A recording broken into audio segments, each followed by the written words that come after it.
Dear learners, today I will be speaking about landslides MEV002. I am Professor Bhaskar from Guru Jambeshwar University of Science and Technology, Hisar. After listening to this lecture, you should be able to describe landslides, understand the different type of mass movements, analyze the cause and effects of landslides, and understand the landslide mitigation measures. What is landslide?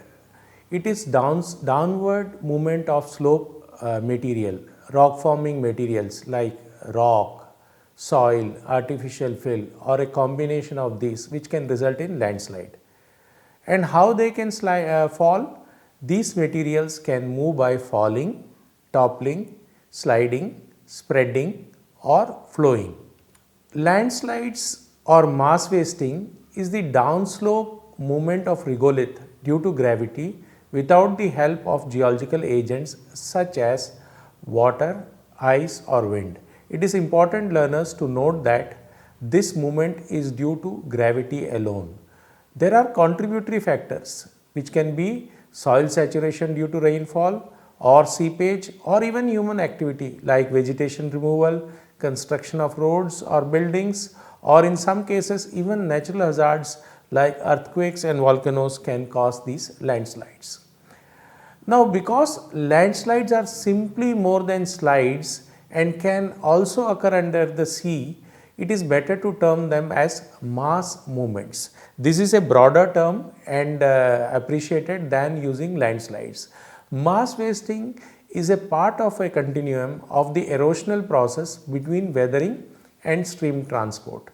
Now, mass wasting causes regolith to move downslope, where sooner or later the loose particles will be picked up by another geological agent and eventually move to a site of deposition. So, there is in landslide or mass wasting, there is the gravity which plays the role, and once other agents play, they are erosion, transportation, depositional features. In order for a regolith to move in mass wasting process, it must be on a slope, since gravity will only cause motion if the material is on a slope. That is why these kind of movements require the angle of the slope for them to slide or move down. Now, what are the factors causing landslides? There can be certain natural factors or there can be certain factors caused by humans. Now, what are the natural factors? If there is absence of vegetative structure, vertical vegetative structure, that will loosen the soil and cause landslide. Similarly, pressure of groundwater can destabilize the slope, or erosion of a top of a slope by rivers or ocean waves can cause landslide. Sometimes weakening of a slope can occur when there is saturation by snow melt, glacier melting or heavy rains. Earthquakes add loads to barely stable slopes. Now, there are also human causes which cause the landslide. For example, if there is some vibration from machinery or traffic, this can cause the land to slide if it is already unstable. If there is a blasting or mining activity which is occurring in nearby area, which is having a slope material on a slope, this can be destabilized. Earthwork which alters the shape of the slope, and in shallow soils, if you remove the deep rooted vegetation, again this can cause landslide. Construction, agriculture, forestry activities which change the amount of water which infiltrate into soil can also cause landslides. Now, what is the failure of slope? Slope failure can be defined as the downward movement of a large amount of material and is classified on how it moves and the type of material. That means the manner of movement and the kind of material involved. They can occur suddenly in one moment, or it may take a long period for it to occur. Slope failures can damage highways, homes and other property. Slope failures can be due to natural events like earthquakes, heavy rainfall from thunderstorms, volcanic eruptions, floodings, or even freeze and thaw of soil moisture can cause the landslides. Now, what are the factors leading to slope failures? Normally, mountainous regions, hilly regions and coastlines have the largest report of slope failures. Why? Because they are inclined, they are in a slope, and tectonically active regions are prone to slope failures which are triggered by earthquake or volcanic activity. In fact, the tremors can shake an already unstable slope. Sinkholes are another common geological feature in karst landscape. For example, if there is a limestone rock and carbon dioxide reacts with it, it can cause the caves, and if these caves collapse, they can fall the subsidence and slope failure features. Streams eroding their bank, you can see the figure, or surf action along the coast can undercut the slope. Since the bottom is cut, the top is unstable and it can cause the slope failure. Now, slope failure can occur in any season, but there is more probability in certain seasons. For example, if there is rain, snow, freezing or thawing of soil water. What you can see is the figure here, modified slope and original slope, and if it becomes steeper, then there will be slope failure. Slope failure can be triggered everywhere and by weather conditions, geological events, human modification of landscape, or most commonly some of the interaction of the above. Now, there are different kind of mass movements. If you see this table, they have classified the slope movements based on the size of the particles and based on the type of movement which is there.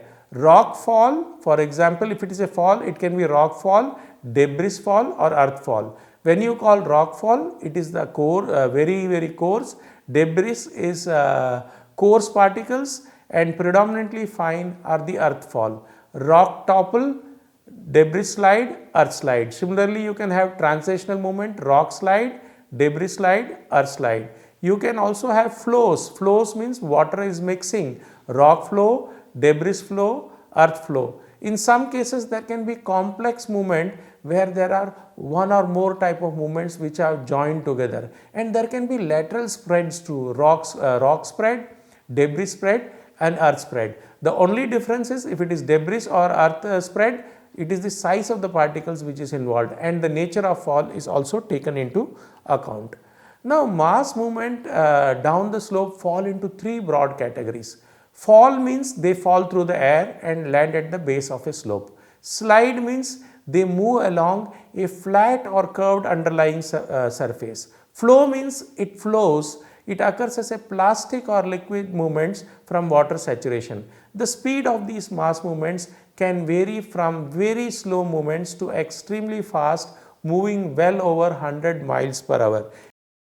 If you see this diagram which is drawn, the rock fall, these particles fall through the air, and the fall of the rock particles through the air from a cliff is called rock fall. Earthquakes can trigger this rock fall. Frost wedging is another common cause which can cause the rock fall. Unlike rock fall, flows are masses movements in which material acts as a liquid or fluid and occurs in a wide variety of speeds. And the bottom where the particles, rocks accumulate is called talus.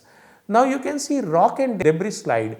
Here sliding movement is taking place. Slides occur along flat or curved underground surfaces. Rock slides occur along a flat surface, usually when the layers of the underlying rock are tilted at an angle and are especially hazardous along road cuts. You can see the diagram that the tilting is important. It is occurring along the bedding or the joint planes. Then there is a creep and slump. This is the very slow downslope movement of soil and regolith, and this occurs on slope when frost lifts the soil, then places it further downslope. Gravity also acts to pull the upper layers of soil and regolith downslope, causing fences, telephone poles to be tilted. And slumps occur when the material slides along the curved surface. Slumping is caused by the erosion at the base of a slope by, for example, by water action. Slumping can also occur when excessive water is added to a slope. The steep slope at the head of the slump is called a scarp. Now, there is another term which is called solifluction. Solifluction occurs when the upper layers of the soil become saturated and move downslope, common in very cold climates where permafrost forms.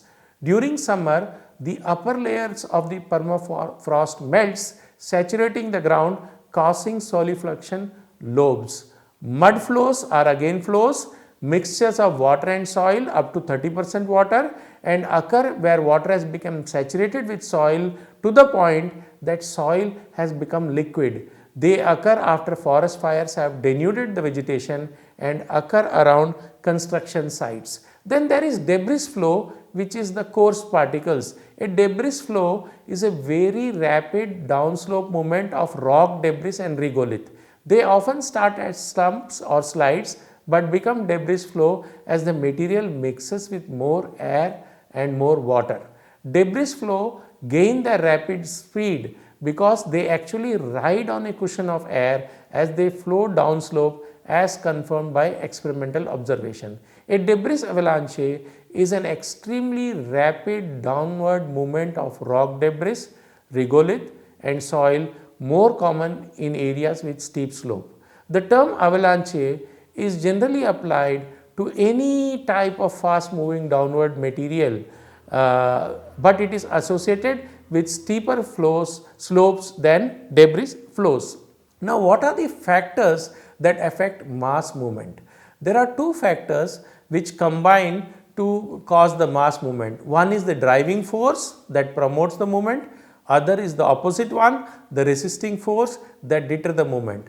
Whenever driving force are greater than the resisting force, then the material on the slope will break loose and move down the slope. That means the condition is driving force should be greater than the resisting force. Now, what are the driving forces and what are the resisting forces? Obviously, you must be clear by now, gravity is a driving force. Steeper the slope, greater is the tendency of the material to move down slope. Gravity is the primary driving force. It is influenced by human activities such as excavation. Again, rock structure is an important driving force. Rock structure can, because rocks are far from being completely solid and have pore spaces which can allow water or air to infiltrate, and they can break along the natural fractures or joints in rock caused by stress, and the contact between the different rock types are the planes of weakness. So, rock structure is also a driving force.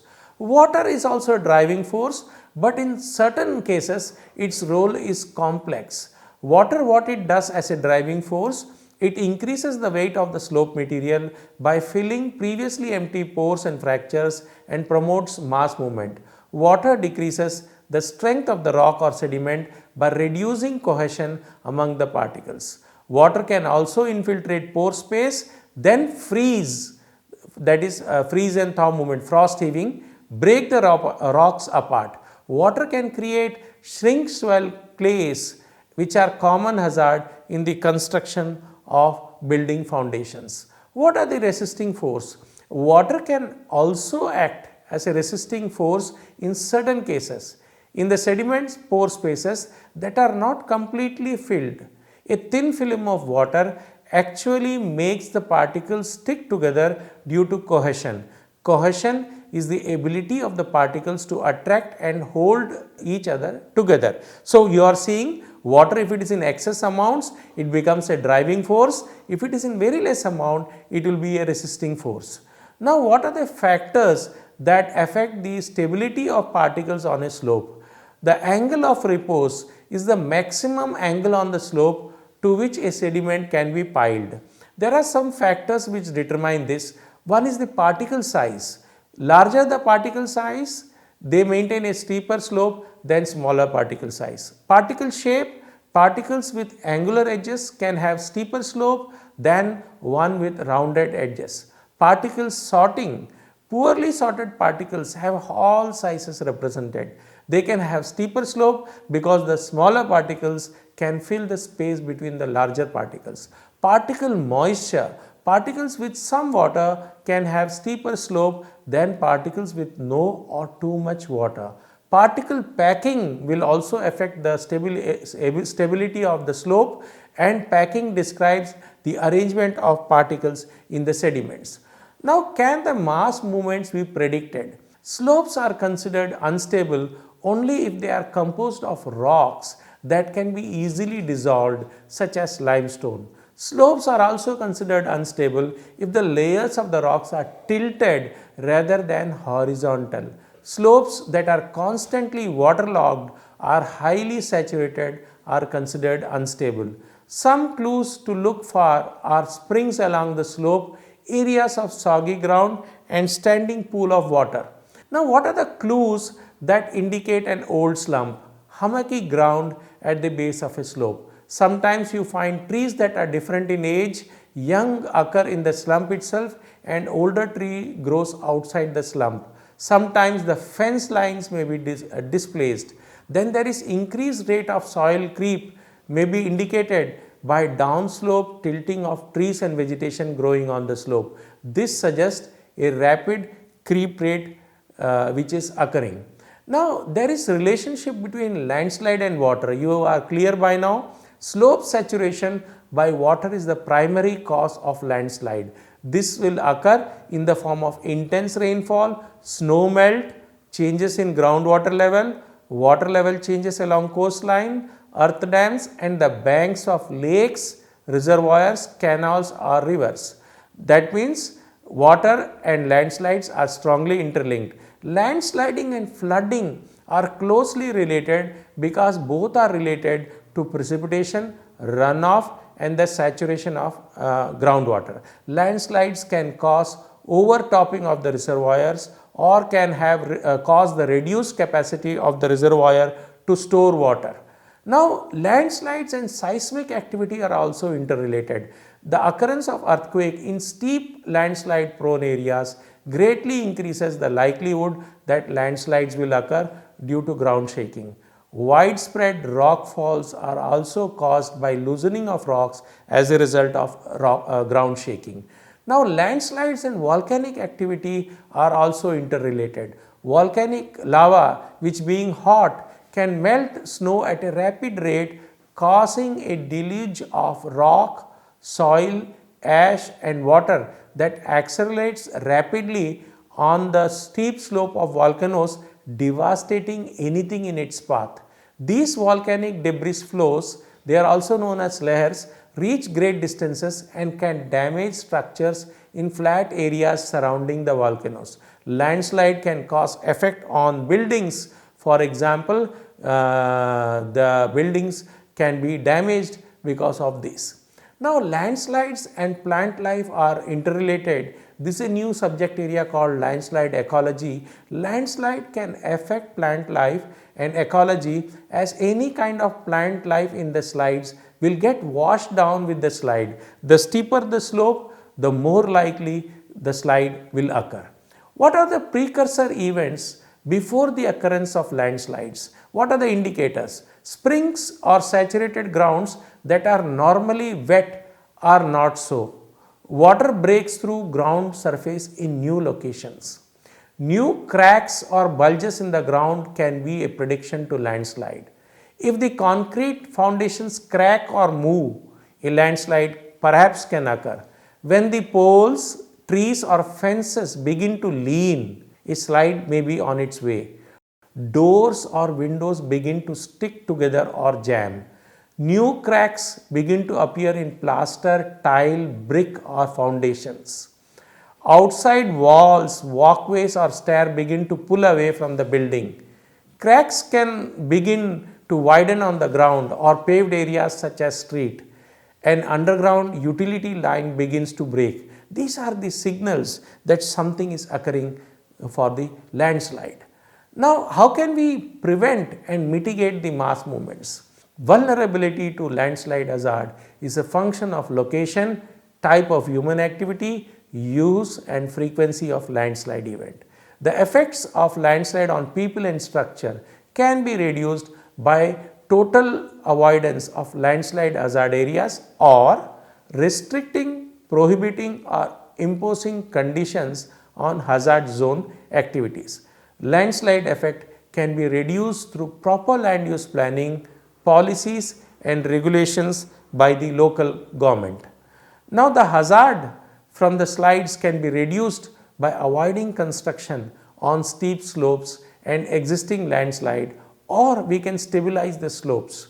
Stability increases when groundwater is prevented from rising in the landslide mass by covering the landslide with an impermeable membrane, directing the surface water away from the landslide, draining the groundwater away from the landslide, or minimizing surface irrigation.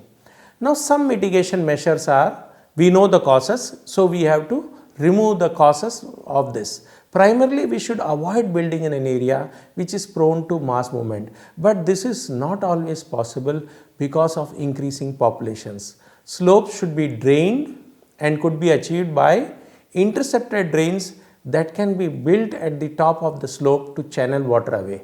Wells that can be driven into the slope to allow water to be pumped away. Essentially, we are removing the water from the area.